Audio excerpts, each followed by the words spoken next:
حضرت غوث پاک جیلانی شیخ عبدالقادر رضی اللہ تعالی غوث اعظم درمیان اولیاء چو محمد درمیان انبیاء۔ غوث اعظم کا ولیوں میں وہی مقام ہے جو نبیوں میں رسول کریم کا مقام ہے۔ حضرت غوث پاک رضی اللہ تعالیٰ عنہ کو اللہ نے بڑے اعزازات سے نوازا۔ ایک اعزاز اللہ نے یہ دیا کہ ماں کی طرف سے حسینی ہے، باپ کی طرف سے حسنی سید ہے۔ نانا بھی اللہ کے ولی، دادا بھی اللہ کے ولی، پھپھی بھی اللہ کی بہت بڑی ولی ہے، بہت بڑی ولی۔ والد گرامی، آپ نے وہ سیب والا واقعہ تو بڑا ہی سنا ہوا ہے، اس طرف تو میں نہیں جاتا۔ ماں بھی اللہ کی بہت بڑی ولی ہے۔ یہ اللہ نا اسباب بناتا ہے، خود ماحول بناتا ہے۔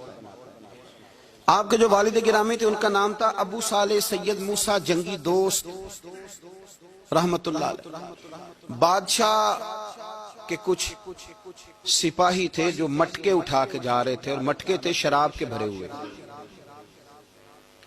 مٹکے اٹھا کے جا رہے تھے۔ حضرت سید محمد موسیٰ جنگی دوست رحمت اللہ علیہ بھی قریب سے گزرے۔ یہ کیا ہے بھائی؟ بدبو سے سمجھ تو گئے، تصدیق کے لیے پوچھا کیا ہے؟ انہوں نے کہا جناب یہ بادشاہ کا سامان لے کے جا رہے ہیں۔ ہاتھ میں ڈنڈا تھا، 3 مٹکے تھے شراب کے بھرے ہوئے۔ زور سے ایک ڈنڈا مٹکوں پہ مارا تو مٹکے ان کے سروں پہ ٹوٹ گئے۔ بادشاہ سلامت، ہم ساری تقریباً بادشاہ سلامت ہوتے ہیں، یہ کسی کی جرت ہے مطلب میرے گھر کے معاملے میں مداخلت کرے؟ اور پھر بادشاہ ہو۔ لوگوں نے جا کے بڑی غیبتیں کی، بڑی بڑی کہانیاں سنائیں۔ اس نے تو توڑ دیا جی مٹکے آپ کے، نے کوئی حال نہیں چھوڑا۔ تو بادشاہ کہنے لگا بلاؤ سید موسیٰ پاک جنگی دوست رحمت اللہ علیہ کو بلا لیا۔ تو کہنے لگے بادشاہ تمہیں پتا تھا مٹکے کس کے ہیں؟ آپ فرمانے لگے پتا تھا مجھے۔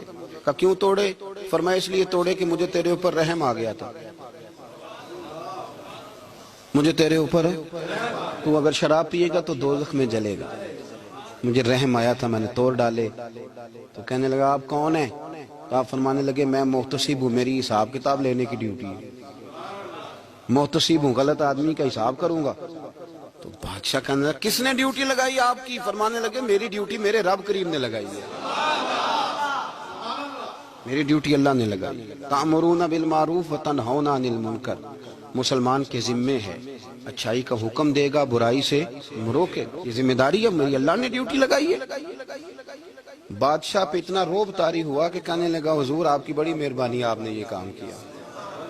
کہنے لگا جناب اگر آپ اجازت دیں تو میں بھی آپ کو محتسب نہ بنا دوں، آپ میرے وزیر بن جائیں، کوئی بندہ اس طرح کا کام کرے تو اسے روکیں۔ تو آپ فرمانے لگے نہیں، تو اپنی نوکری سنبھال کے رکھ، جسے اللہ ڈیوٹی پہ لگائے اسے پھر بندوں کی ڈیوٹیاں نہیں کرنی چاہیے۔ یہ اعزاز اللہ نے انہیں دیا، یہ شان رب کریم نے عطا فرمائی۔ ان کے صاحبزادے تھے حضرت غوث پاک جیلانی۔